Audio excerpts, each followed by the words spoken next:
Bonjour à tous, bienvenue dans cette nouvelle vidéo.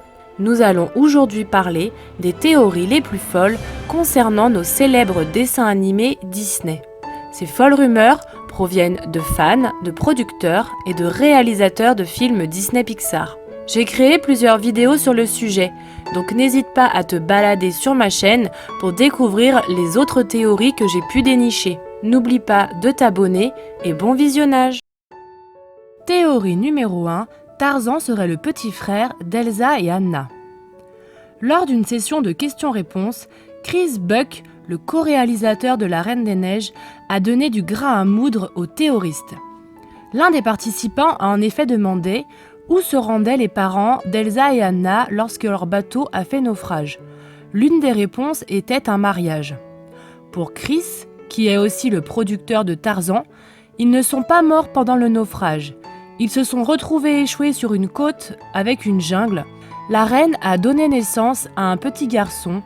Ils ont bâti une maison dans un arbre et ils se sont fait ensuite dévorer par un léopard. Cela ne vous rappelle pas l'histoire de Tarzan ? C'est pour toutes ces raisons que les fans pensent que Tarzan est le petit frère d'Elsa et Anna. Théorie numéro 2, Ursula est la tante d'Ariel. Quand Ursula est présentée dans le film pour la première fois, voici ce qu'elle dit. De mon temps, c'est vrai qu'on savait s'amuser. À l'époque où moi, je vivais au palais.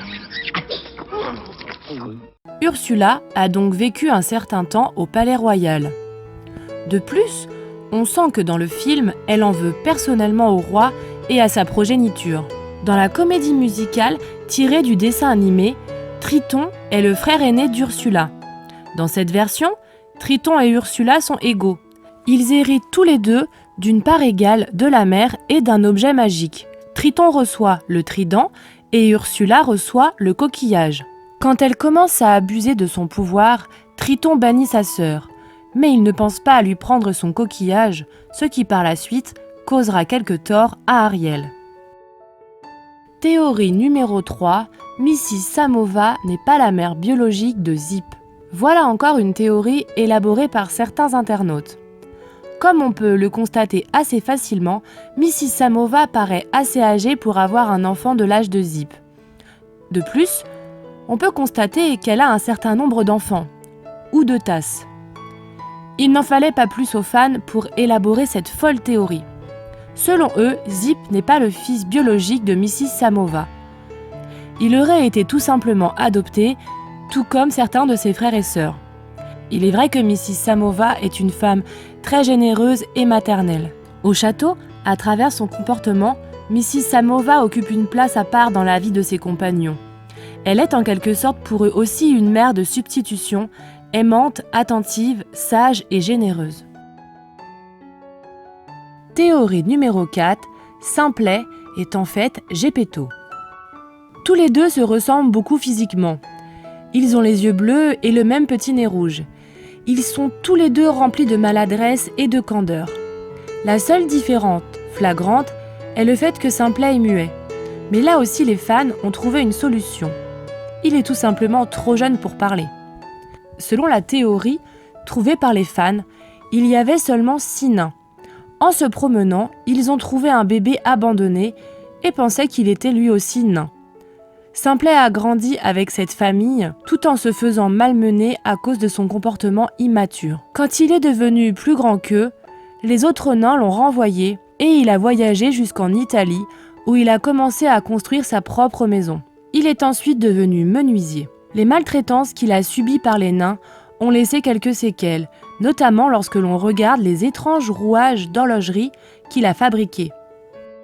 Théorie numéro 5, le livre favori de Belle serait Aladdin. Voici ce que dit Belle en parlant de son livre préféré. Mon préféré, j'aime les romans de capes et d'épées, plein de magie et de princes ensorcelés.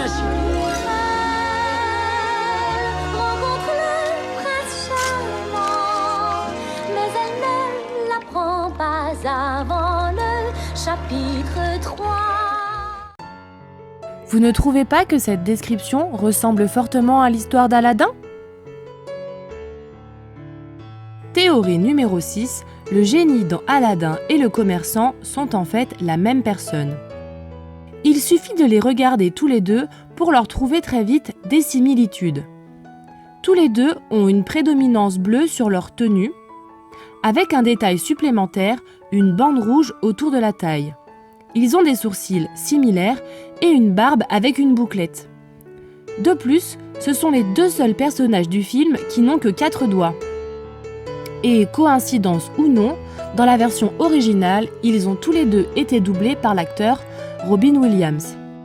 Les fans suggèrent qu'après la sortie du génie de sa lampe, il est devenu nomade et qu'il vend au fil de ses voyages divers objets et raconte son histoire à qui veut l'entendre.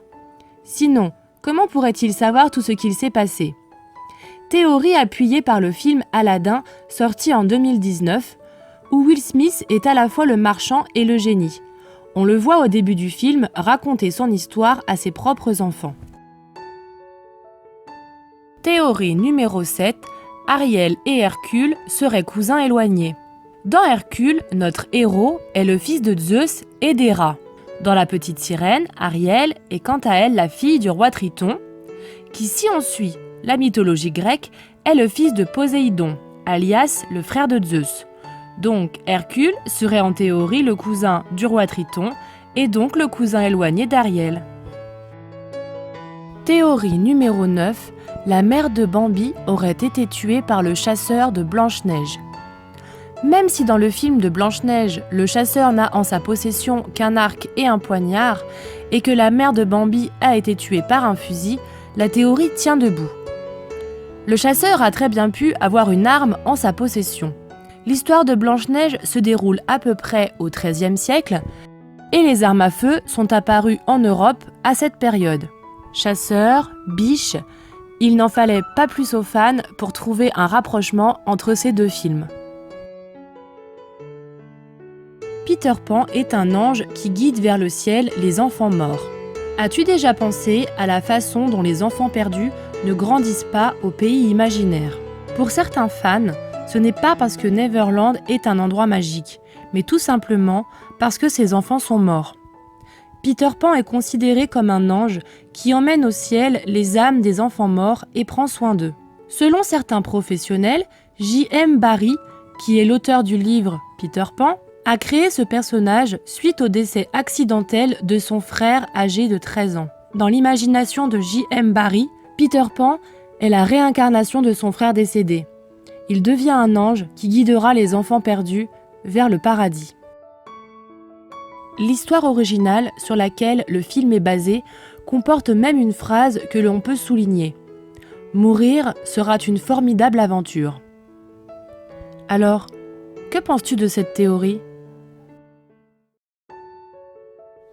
Merci d'avoir regardé cette vidéo.